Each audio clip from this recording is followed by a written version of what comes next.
Heat gun. I am going to freeze to death. Front brake.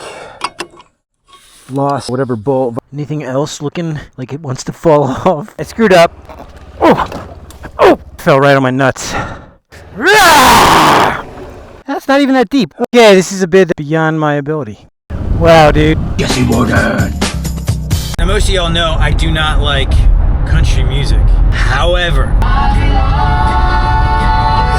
West Virginia! So a sign for warning bears next 2 miles. Does that mean police? What up, ladies and gentlemen, boys and girls? Jesse Warden here. We are fixing to be in West Virginia, and we're headed to the 24 Hours of Appalachia, the Miners and Loggers Delight, Part 3. It is an endurance event. It's not a race. And what it is 520-ish miles, 2 laps, centered around Hinton, West Virginia. And I've got the Kawasaki versys-x 300 in the back with some Midas tires on it, upgraded YSS suspension for the front, stock in the back, the T-Rex skid plate, the Barkbuster handguards. My windshield is MIA. So that's fine. I won't be going that fast. Max 59 miles an hour, but probably most of the time 35 to 15. I believe this has like an 8% success rate. So like, for example, around, I'm just going to estimate here, 100 people will enter the event and 8 will finish. And the reason isn't really much the mileage. It's that you're on average 18 hours to 24 hours of riding. That's a lot. The side-by-sides go first. An hour later, the motorcycles go. And then after that, the full-size vehicles. They'll probably launch at around 10 a.m., maybe 9:45 if I'm lucky. Every 30 seconds, they'll let someone go. And we have to stop after lap 1 to get, our bike inspected and stuff. And there's this joke on the Signal app where everyone's going to be getting wings and attach it to their bike or their truck. It's just kind of cool. So yeah, I'm excited. I've never gone longer than about, I would say 12 hours is the longest I've ever gone. So I'm excited to see how far I can get. Obviously, I'd like to finish. My biggest struggle right now is, do I take my comfortable seat or do I take the stock uncomfortable seat, because it's about 1.5 to 2 inches lower, which is a lot easier to duck walk in some of the gnarly sections. So that's kind of my big debate right now. But I'm excited, man. Can't wait. I had to do a few things to get the bike ready for the rally. The first was getting the Garmin set up. I had to wire it underneath the fuel tank and figure that out. I took the fairings off. It was a lot easier. The next step was soldering that wire. I've never done soldering before, so I bought one and wired on my daughter's skateboard as a workbench. I then had to do heat shrink tubing. The Jamaican online taught me how to use heat shrink tubing with the wires using a heat gun. So now I say heat gun like the Jamaican said it. This is a heat gun. I did my first crimp ever in my life. That was kind of cool, using crimp wires, or crimp pliers, I guess they're called. After all that, the Garmin worked, felt great. That whole experience taught me I needed a work table. So I found a piece of wood. It's been back in my house for about 9 years. Turns out it's like a tabletop. And I had a lot of leftover 2x4s from my parkour days. So built a work table out of that. I was taking the wheels off. I realized I needed to replace the wheel bearings. It's basically at the mileage, and given how much I go off-road in the rain. I got the fronts out, no problem, with a hammer. I then realized I had a bearing removal kit halfway through it. So I used on the rear wheel, but the second one was really stuck. I bought a bearing puller. That didn't work. And there was this guy on YouTube that said he gets Thor's hammer. So I went to Lowe's, bought a Mjolnir. That worked. It shattered the bearing to 1,000,000 pieces. However, I realized I wasn't worthy of Mjolnir. I was actually worthy of a moron award. It turns out I had one snap ring in the rear. So bought a snap ring, set of snap ring pliers, installed a new snap ring, new bearings, greased them up, and the wheels were a lot better shape. The current sprocket is currently for highway riding. The versys-x already has kind of a super low first gear, so it just makes the 6th and 5th not freak out. But the lower 2 sprocket didn't fit. I went to install the new Midas tires. I had to remove my 60/40 tires first. And using the weight rack plus lever, Her Majesty and I, together, she on the back to stand on them, we attempted to break the beads, and it was really hard on those Shinko adventure trails there. I bought some new tire tubes, mounted the Midas knobby tires halfway, forgot to put them inside the rim because I was tired and a moron. and the 2 new tubes popped. So I bought 2 new tubes again, then tried to mount it correctly this time. I tried the tire and iron Windexed, small bites, that didn't work. Then I tried mounting them with the zip tie method with sun and the heat gun, that didn't work. My local tire shop mounted them for me, which is nice. I then removed the front forks. What a mess. The bottom bolt was stuck. The same thing happens to a lot of Ninja owners. So I paid $200 to the dealer to drill them out. Then I opened the forks with the heat gun, placed the fork seals and bushings. I added 2 fork emulators plus the springs and the heavier fork oil, gave it about 120 millimeter gap for air. Did not drill new holes because the manufacturer instructions say do not do that, despite the tutorials online, which is very confusing. Turns out they are adjustable, which is super rad. I went to change the motor oil and had to go to O'Reilly's 3 times because none of the filters listed on the forms fit anymore. The manufacturers have changed their oil filter sizes, but not the model numbers. Good job, guys. So I went to replace the coolant and read the torque figures wrong online. It says 80 foot-pounds of torque, but I think it should be 5. It may be. So I ended up breaking the bolt in the engine on the front. There's no time to give the dealer, nor did I have any desire to pay another $200.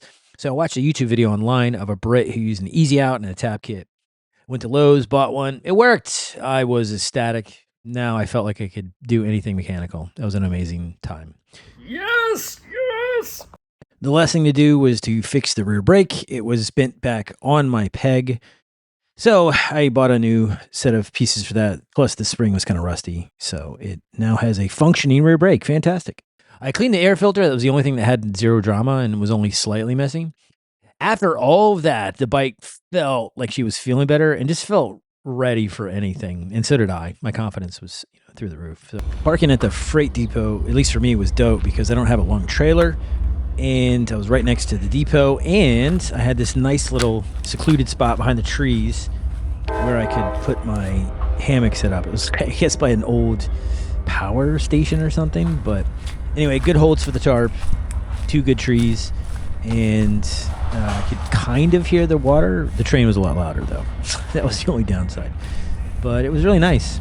I had some nice neighbors we got to meet, and some good food in the town. They stayed open for us, so it was pretty happy setup. And it was also, where the finish line was and the start line. So I took a tour around town just to see Hinton. It doesn't look it from the camera, but it's on this extreme hill, and you can overlook the river. It's very, very cool, both in looks and in actual temperature. There's a cool park further up you can go, and the water's really shallow there, and you can walk around or go in the water. Very, very pretty, very cool, and just relaxing, kind of ease some of the anxiety before the rally, since I've never done one before.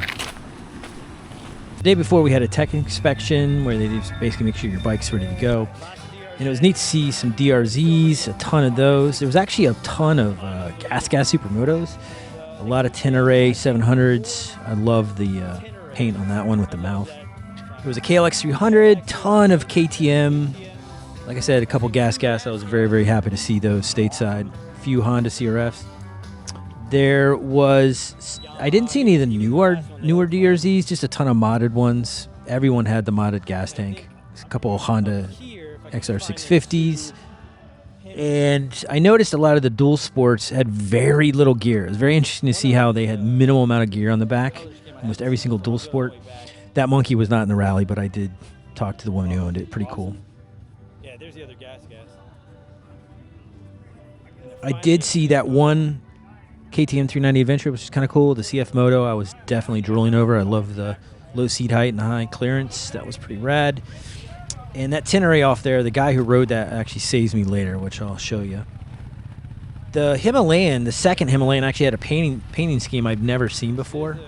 So if you look at the kind of the gray, I thought that was kind of cool. So those 2 Himalayan guys, I mean, those bikes were loved, or they were brand new, or both. It was definitely really, really pretty to see those. A couple Husqvarnas, and the good old KLR. So I was kind of worried I wasn't going to see a KLR. So that kind of boosted my confidence. I'm like, whoo, okay, I got my older brother bike. 500s. Oh.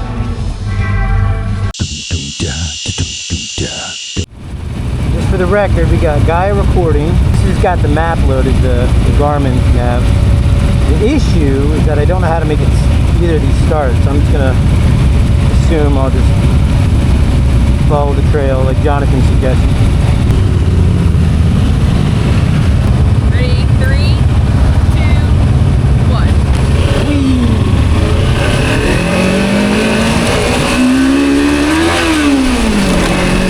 The little versus. Off we go. 24 hours of Appalachia.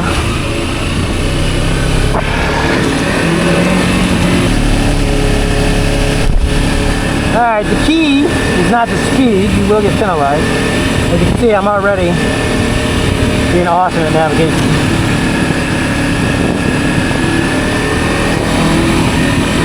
It's all good. Alright, take a right.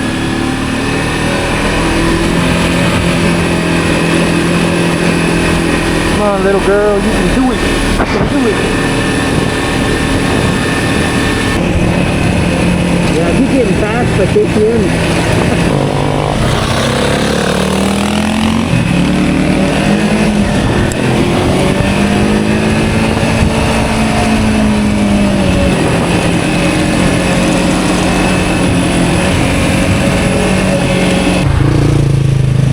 Hey, the other guy that was at the Panamera.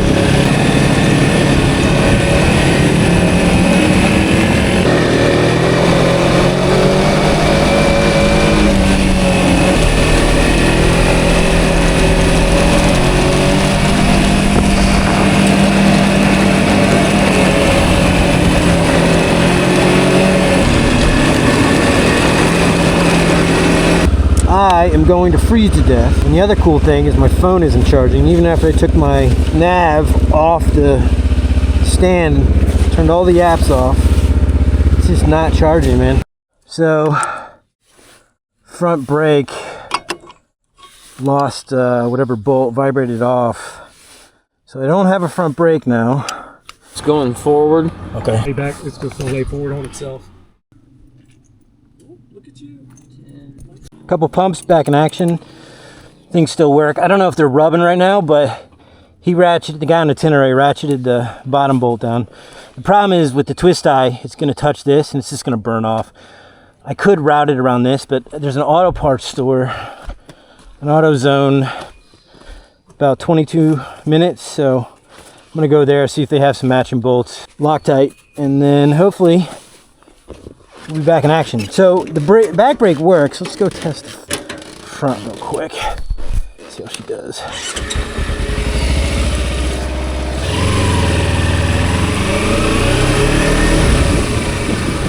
Yeah, it kind of works.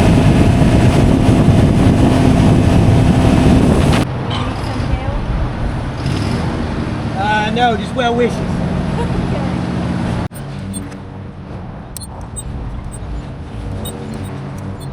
So what I did was I got a 40 for the top. I think the bottom's like a 35. So I got an M8 40 and just put a split washer on it, basically a lock washer. Put as much Loctite as God would allow and made sure it didn't hit the brake. You can see it peeking out back there. Back in black.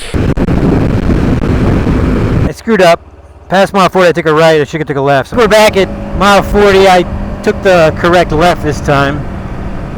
And we're looping around. I think this thing, it's taken too much of the power, so I can't really charge my phone beyond 10%, but it seems to be hanging there. So the highway upped it a little bit, but then it just dropped back down again. So, but yeah, I'm recording on both, so at least I have my route. But every turn, I kind of like open this to make sure I'm, going the right way. A bit gnarly back here. Jeez. What's your rock garden? Whoops. Boulders. Jeez.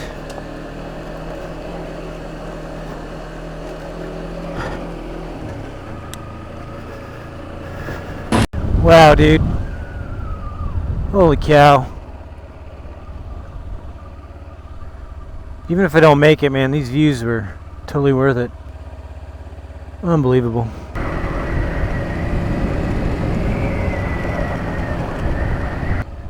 Gee whiz.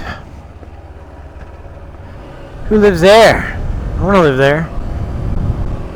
Well, it's almost 3 o'clock, and the rate I'm going up here, I gotta go all the way down. Yeah, I don't think I'm getting there until like midnight. I think I got 1 lap in me. I'd love to do 2 laps, but man, I am going slow. Plus, I lost like an hour and a half at that fixing my brake thing. But they're holding. It's good. It's good. Anything else looking like it wants to fall off?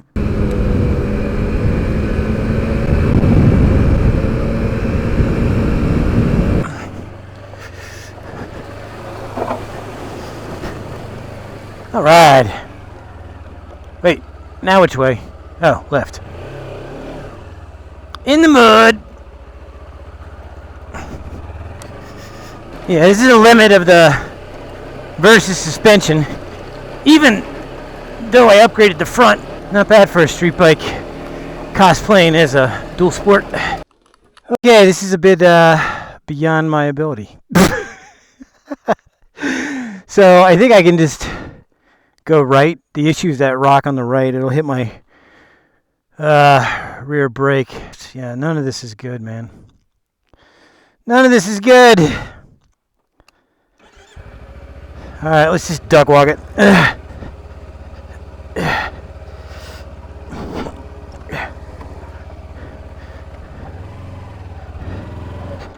Whoops.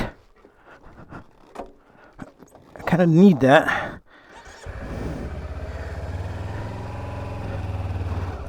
Okay. There's an axe rocker right there. I don't know if you guys can see it on the camera, but it's terrifying. So I'm gonna zoom right.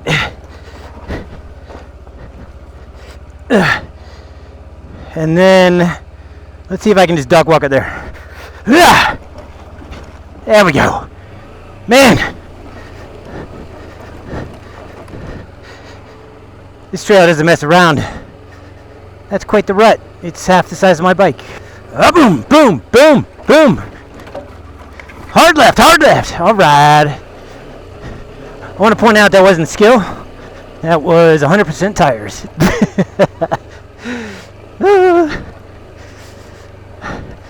Jeez. All right, dead center.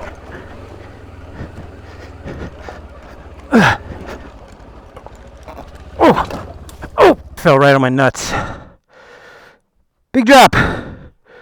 More drops to go. All right, I took a look, and as long as you stay right, you're good. Now that my crotch is recovered, oh, that was brutal. Okay, here we go.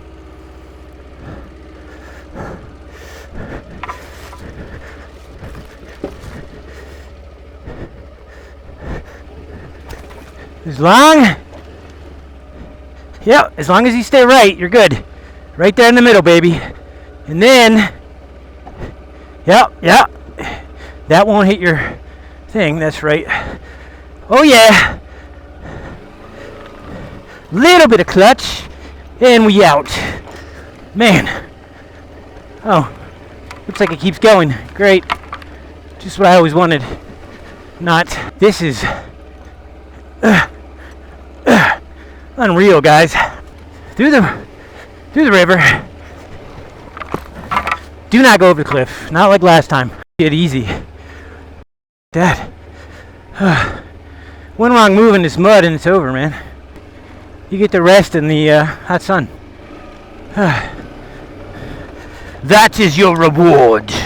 Shift or bend again. I was like trying to shift. I'm like, where'd it go? I'll have to put it back in place when I get back to camp. There's that water crossing. Yeah.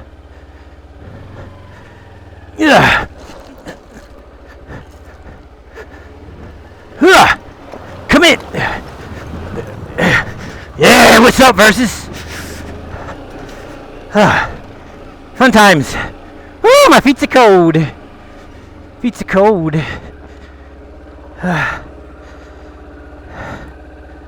Rock on, Beavis. There's no way this can be right. I'm actually in denial. I've seen this on YouTube 5 times, and I'm like, yeah, I'm never going to do that. I got about ½ inch of clearance, so I think I'll be good. The challenge left is that left rock. So we're just gonna get it stuck and see what happens.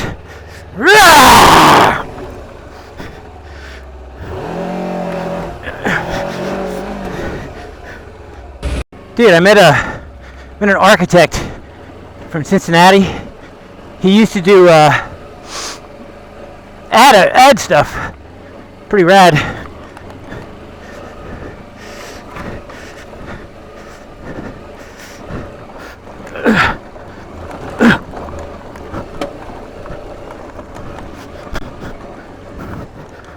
Whoa! Oh no, did she?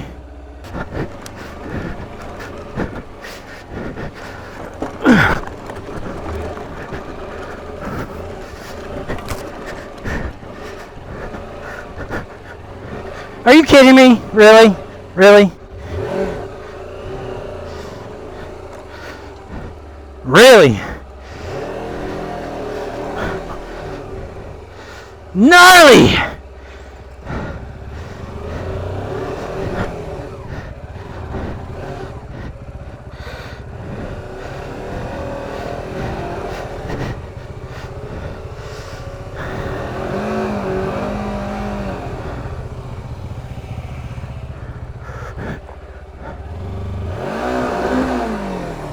Uh-oh.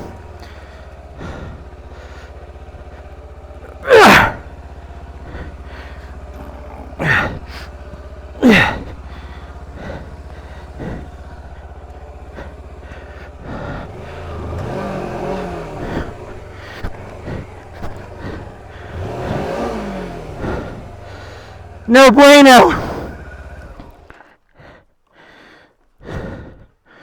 We got a boulder stuck.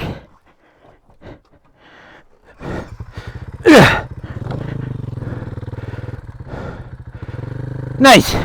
Dual sport friend and I didn't realize was there was another 90 minutes of this terrain where it's just mud, rocks, uneven, slippery. The clay got in the knobs. It was just absolutely brutal. I had to go in the stream twice because I was starting to feel the heat exhaustion. It was pretty bad. Nope.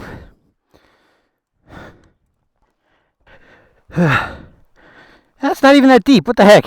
My dual sport friend here and I made an unofficial deal. I gave him some Advil, and he pushed me twice. I got stuck in the mud twice, and he helped pick up the bike and push me twice because I was so tired. And he only got stuck once. He had a really nice bike. It was light, and he was a good rider. But it was fun, man. It was fun having somebody with me to go through this brutal hell that this part was. At the time, we both didn't think we were going to make it. We were just going to abandon the bikes right there. But it was, after we did make it, we just felt so good about ourselves, and we were just, knew we had locked in memories for the rest of our lives of how we had done what we thought was impossible at the time. And we really thought we weren't going to make it. And we powered through, man. All right, we've been here since 3 o'clock. It's now 6. We got through all that. More to go. Okay, I got to perform here. Let me make sure I do this right. Alright, we've gone 192 miles. That doesn't count my detour to AutoZone. Very impressive. I'm calling it. I'll see what Home Slice says. Yeah, I'm done.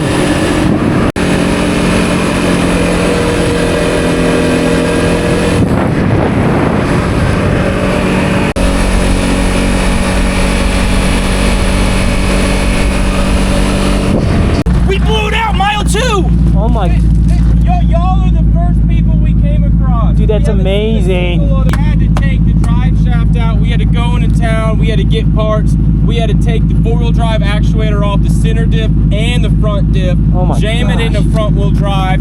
And now we've been hauling ass and getting stuck and hauling ass. We're only doing the first lap. Yeah, same. With the button and it wasn't working, and I had to jam it off, get a screwdriver, and hammer it in the 4-wheel drive. And then the claw wouldn't fit back up to seal it back, so I had to get a hammer and bust the claw off the actuator. Oh my gosh. Just so I could bolt it back up to hold the diff fluid.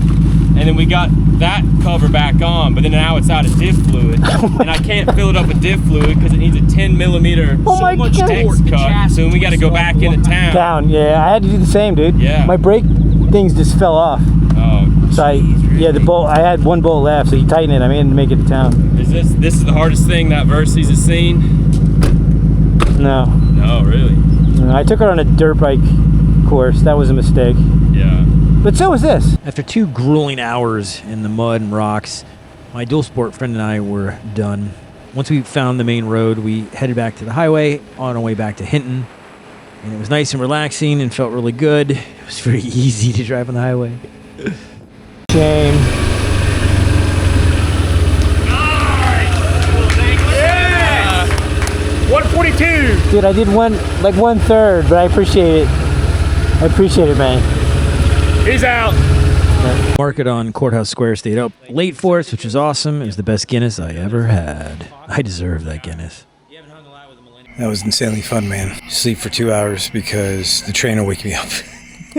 It's really loud, and it goes every hour, and it makes a ka-chunk sound even after it honks its horn at 2 and 3 and 4 and 5 in the morning. I had a blast today, man. I did 2/3 of lap 1, about 200 plus miles. I think the lap 1 was 260 something. Very happy with what happened. Very enjoyed myself immensely. Learned a lot. Met a bunch of cool people. I actually slept for 10 hours straight. That was amazing. I had my headphones in. And after coffee, they made hot dogs and had, I think, Jennifer, her awesome chili, which was amazing. But I couldn't stay for awards. I had to get home for work tomorrow. So I headed out, said bye to a few people.